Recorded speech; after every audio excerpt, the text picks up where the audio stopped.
Hey y'all, it's Jennifer with scrapsoflife.com, and today is Sunday, May 9th, and I believe this is week 18 of the Return to Creativity 2021.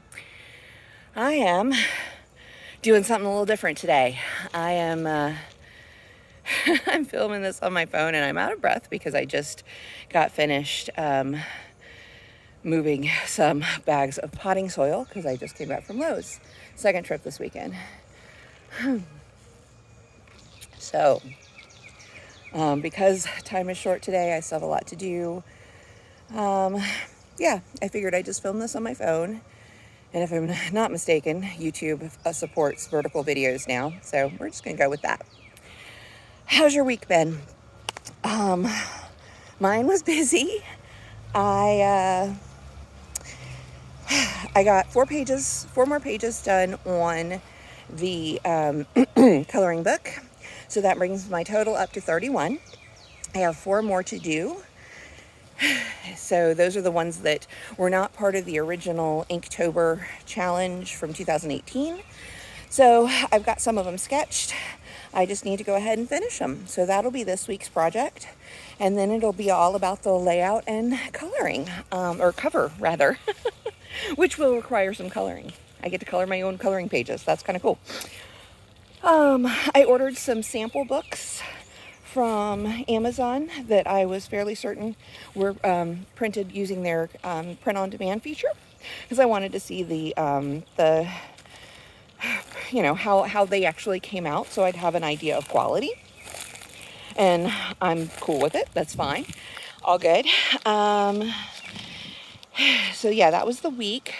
Then Saturday, before I finish, an art thing is I participated in another Meg's Mashable challenge, and that was fun. I liked that. I got some really good feedback, and if this were a normal video, I'd pop those pictures up, but like I said, time's a little short, so I'm not doing that today. Let me switch hands. Okay, so anyway, the whole thing with the Meg's Mashables, not only does it kind of get me out of my comfort zone, which is a good thing from time to time, it feeds my need or desire to find community. One of those things that I've struggled with, especially since becoming an adult, and especially over these last 5 years when, I switched to being a full-time Thomasvillian and, working and,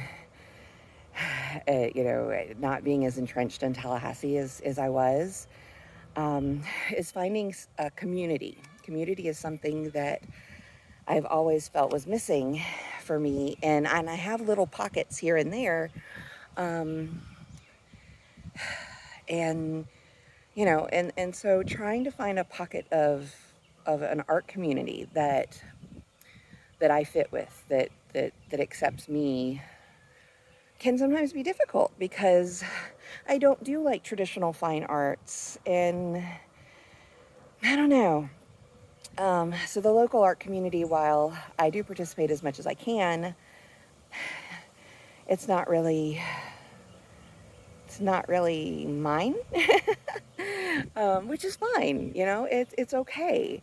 But anyway, it's all about a search for community, and I don't know if that's going to be a long-term fit for me or not, but for now it's something that does seem to fit, and we'll see. Okay, so the other big news is the garden. So Saturday I spent all day outside working on the garden. I got the grow bags put up. I got the Todd and I got the arch put up, mostly Todd. And I legit did a happy dance because that arch just makes me so freaking happy. It's like my main dopamine source right this second. And I'm going to be happy every time I drive, come in the driveway and I see it. And I'm going to be just ecstatic when it finally has plants growing all over it. And oh, it's going to be so awesome. But I mean, it is awesome. It's going to be more awesome. And then after we took a trip to Lowe's to get plants, because who waited too long to start some things from seed? That would be me. We got plants and some trees and some more mulch, which I've already gone through. Let's see. Can I do this without having to worry about flipping the camera?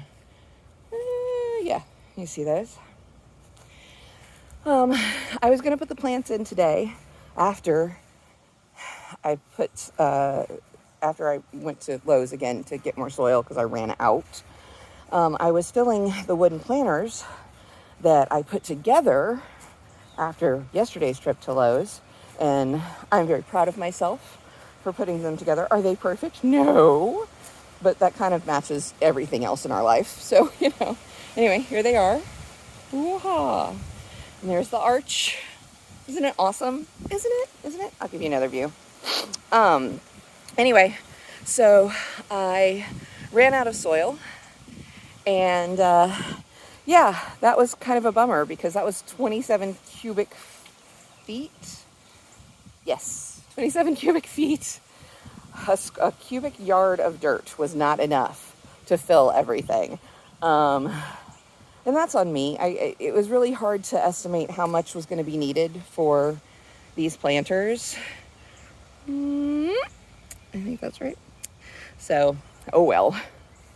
So I went and I got some more today. Not the same kind, but I think it'll be fine. And I was debating whether or not I was going to transplant the seedlings that we bought yesterday, or meal prep, because yesterday I thought I would work in the garden and then in the evening after dinner I'd meal prep, but I was slap worn out, y'all. I was way too tired. Just couldn't do it. I could barely walk at some point. I mean, my hips were just so angry at me. I feel fine now. I feel fine. I'm kind of getting used to this. But yeah, so I haven't meal prepped yet this weekend. And so today's dilemma was, do I meal prep or do I garden? Because I probably won't have the energy, the spoons, the stamina, what have you, to do both. And I was gearing myself up. I was like, convincing myself that, okay, the garden needs to get done. Go ahead and get that done so that you can just it will be one big thing off your list. And then I looked at the weather. And it's going to be scattered thunderstorms for the next 4 days. So no, I will not be transplanting those seedlings anywhere but to inside. I'll put them in the laundry room where we've got that big south-facing window, so they'll still get sun. What sun there will be for the next 4 days. And I'll keep them watered, and we'll transplant them next weekend. Because I just don't want them to get beat down or washed out as soon as I put them in the ground. That's just a waste of money. The trees I'll go ahead and put in the back, along the back area there, where they'll go. I think they'll be fine in their pots. We weren't going to plant those this weekend anyway. And so yeah, I'm going to do that, and then I'm going to go inside and do meal preps for next week so that I don't have to cook every night when I get home, because I was trying to mentally prepare for that, but truth is, folks, I don't want to go back to that. I really don't. So yeah, I'd much rather cook for 3 or 4 days in advance, all at once, than, no. Plus, if I'd done that, then I probably wouldn't have gotten much done on the coloring book. So, but these are the choices we have to make from time to time, and that's just the way it is. So anyway, I'll give you another shot over my shoulder of our garden as it's coming along. I'm really thrilled. And I'm going to go ahead and wrap this video up now, so I can go ahead and get it uploading while I start meal preps and stuff. And so let me know what you think. Do you mind this off the cuff, no frills, handy cam style, cell phone style video. Because I don't know, this may or may not be easier for me. I don't know. I do like the green and I mean, look at that sky. The sky is gorgeous. It is a gorgeous day outside. It would have been perfect for planting, but except for the weather that's coming after it. Yes, I stopped for Dunkin' on the way home. It's on the way home from Lowe's. I decided I deserved it. Yeah. But anyway, but yeah, let me know. Does the vertical format trip you out? What? Just let me know what you think. And until next week, have a good one. And do something for yourself, whatever it is. Do something that makes you happy, that fills your tank. Find some time for you during the week, preferably every day, but I know some days are tough, but try and find a spot. And thank you for being part of my community. I know we're small, we're intimate, but thank you for being part of it nonetheless. I appreciate every one of you. Love you. Talk to you next week. Bye.